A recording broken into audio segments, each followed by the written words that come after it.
तो आज से एक नए सेशन की शुरुआत हम करेंगे जिसका नाम होगा फन विथ इंग्लिश। और इंग्लिश को हम खेल खेल में सीखेंगे कि क्या है, आखिर इंग्लिश का इस्तेमाल कैसे करेंगे, वर्ब का इस्तेमाल कब होगा।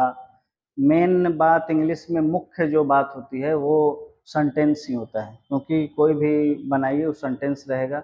सेंटेंस में ही आपको वर्ब और प्रीपोज तमाम तरह की चीज़ें आएगी।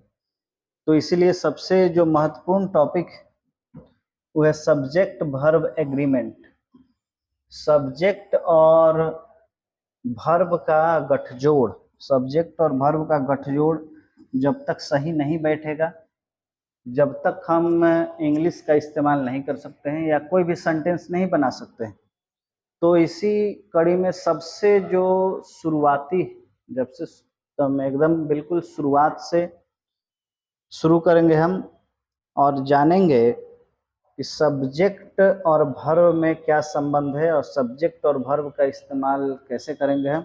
तब सेंटेंस में सब्जेक्ट और वर्ब का गठजोड़ किस प्रकार से होगा, सब्जेक्ट के अनुसार हम वर्ब को किस प्रकार से बैठाएंगे, सब्जेक्ट के अनुसार कौन सा वर्ब होगा, इन्हीं सब टॉपिकों पे आज बात हम करेंगे, आज शुरुआत करेंगे। हालांकि यह लंबा टॉपिक है।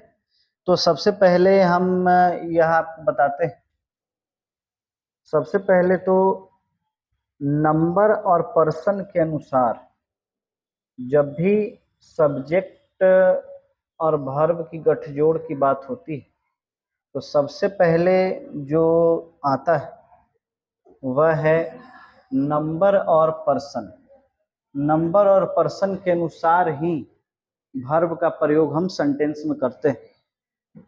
तो जब हम नंबर और पर्सन के अनुसार जो है सब्जेक्ट का नंबर और पर्सन के अनुसार वर्ब का प्रयोग करेंगे तो सबसे पहले तो यह जानते हैं कि नाउन और नाउन का प्लूरल और वर्ब का सिंगुलर, यह दोनों काफ़ी इंटरेस्टिंग बात है। जैसे नाउन का प्लूरल बनाना, तो नाउन का प्लूरल बनाना होता है तब हम क्या करते हैं, नाउन में एस या ई एस या आई एस लगा करके, और भी तमाम रूल हैं, उसको लगा करके उसका प्लूरल बनाते हैं। लेकिन जब हम वर्ब का सिंगुलर की बात करेंगे, वर्ब का सिंगुलर की बात करते हैं, तो वर्ब के सिंगुलर को जब हम बात करेंगे तो वर्ब का सिंगुलर कैसे बना, जैसे नाउन का हम एस या आई एस लगा करके प्लूरल बनाते हैं, उसी प्रकार से वर्ब को सिंगुलर बनाने के लिए एस या आई एस लगाते हैं, तब जा करके वर्ब सिंगुलर बनता है। जैसे जैसे एग्जाम्पल से इसको समझिए। एग्जाम्पल है राम आम खाता है। अब राम की बात करेंगे तो राम क्या है, राम है सिंगुलर, राम सिंगुलर है, सिंगुलर। उसके तो राम के अनुसार यानी सब्जेक्ट के अनुसार हम वर्ब लगाएंगे। वर्ब क्या है, खाना। अब खाना का होता है ईट, लेकिन सिंगुलर सब्जेक्ट था इसीलिए वर्ब को भी हमको सिंगुलर लेना पड़ेगा। तो ईट का हम क्या कर दिए, ईट्स, यानी वर्ब में हम एस लगा दिए। तो वर्ब में जैसे ही एस लगाएंगे तो जो वर्ब है वो सिंगुलर हो जाएगा। तो राम ईट्स मैंगो, यानी राम सिंगुलर, ईट्स भी सिंगुलर, और ईट को सिंगुलर बनाने के लिए हम उसमें एस लगाए हैं। तो यही बात समझा रहे हैं कि जिस प्रकार से नाउन को प्लूरल बनाने के लिए उसमें एस या एस लगाते हैं, उसी प्रकार से वर्ब को सिंगुलर बनाने के लिए एस या एस लगाते हैं।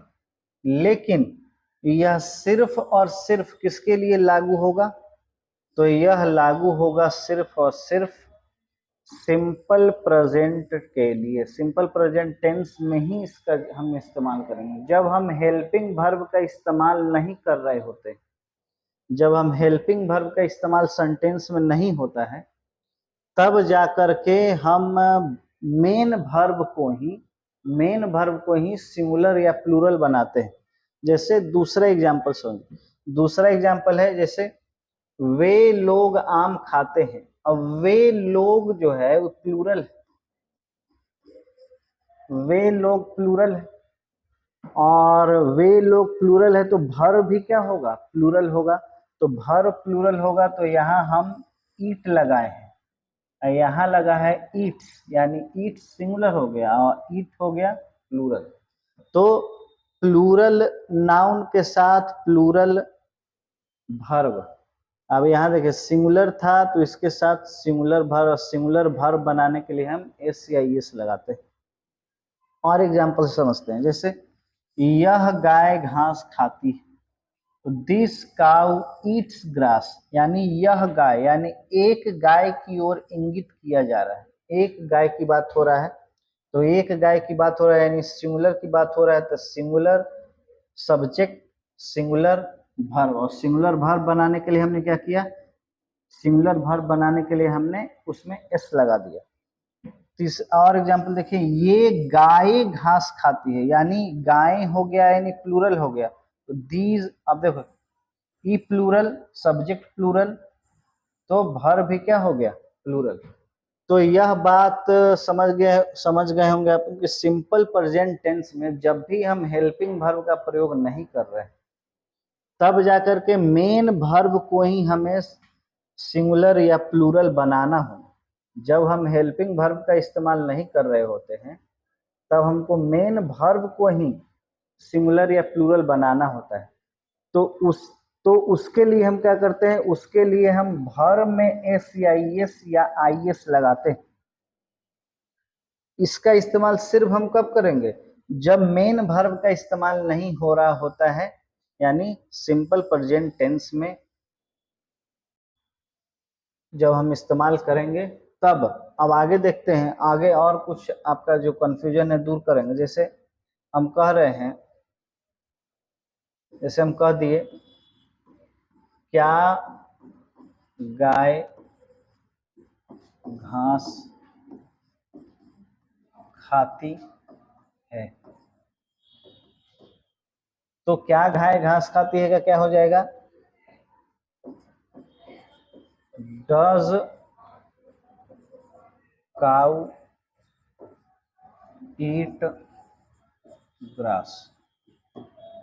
अब देखिए यहाँ काउ सिंगुलर है, यहाँ काउ सिंगुलर है, लेकिन ईट को हमने सिंगुलर नहीं बनाया, ऐसे इस नहीं लगाया। क्यों नहीं लगाया, क्योंकि उसका जो धोतक है, जो सिंगुलर का धोतक है, यानी जो सेंटेंस को बता रहा है कि सिंगुलर है, तो वो बता ही दिया, वो डज बता रहा है, डज जब लग गया तो बता दिया कि सेंटेंस सिंगुलर है।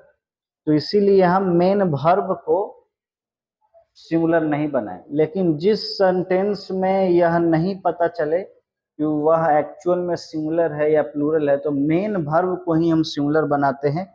और मेन वर्ब को सिंगुलर बनाने के लिए हम उसमें एस या एस जोड़ते हैं।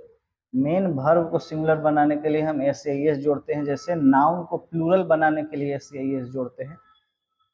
तो उसी प्रकार से जब वर्ब पता ना चले कि सिंगुलर है कि प्लूरल है, हेल्पिंग वर्ब ना हो, तब जाकर के हम मेन वर्ब को एस या एस जोड़ करके सिंगुलर बनाते हैं।